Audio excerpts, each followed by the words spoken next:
মুখে রুচি নেই, কোনো কিছু খেতে ইচ্ছে করছে না, তাহলে ঝটপট তৈরি করে ফেলুন এই রেসিপিটি। অসম্ভব মজার। এখানে আমি একটা প্যানে দিয়ে দিয়েছি পেঁয়াজ, তেল দিয়ে পেঁয়াজ দিয়ে দিয়েছি। তারপর আধা টেবিল চামচ দিয়েছি আদা রসুন বাটা, এক চা চামচ দিয়েছি জিরা বাটা, আর মরিচটা স্বাদ মতো দিয়েছি। আর দিয়েছি আধা চামচ দিয়েছি হলুদ গুঁড়া, স্বাদ মতো লবণ। তারপর দিয়ে ভালোভাবে কষিয়ে নিয়ে তারপর দিয়ে দিয়েছি এখানে একটা টমেটো ব্লেন্ড করে দিয়ে দিয়েছি।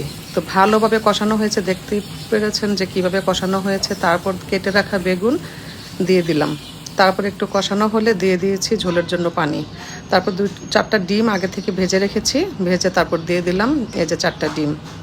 তো যখন একটু হয়ে আসলো, মানে পানিটা কমে আসলো, তখন দিয়ে দিয়েছি এই যে দেখেন যে জিরার গুঁড়ো, আর দিয়েছি গরম মশলার গুঁড়ো।